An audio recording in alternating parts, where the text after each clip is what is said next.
सबसे पहले नजर डालते हैं अब तक की बुलेटिन। जी बिल्कुल, खबर शामिल करते हैं। जिला पाकपतन के गांव चक नंबर 60 SP में उबाश नौजवानों ने घर में घुसकर न सिर्फ चादर और चारदीवारी का तकद्दुस पामाल किया बल्कि घर में कब्जा करने की भी कोशिश की।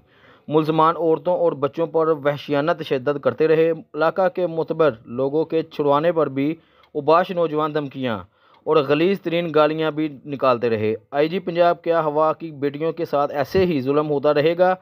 क्या हवा की बेटी अपने ही घरों में महफूज नहीं? रिपोर्ट कैमरामैन टीम के साथ मोहम्मद तैयब मेहर, क्यूबियन न्यूज़, गुजरांवाला। लाइफ एक हसीन बैलेंस है, देखे अनदेखे के बीच में। जो मिले डॉलन्स के ऑल न्यू रेफ्रिजरेटर्स की साइड इल्यूमिनेटेड लाइट से, जो रेफ्रिजरेटर्स को रखे ब्राइट और बढ़ाए विजिबिलिटी, क्योंकि डॉलन्स रिलायबल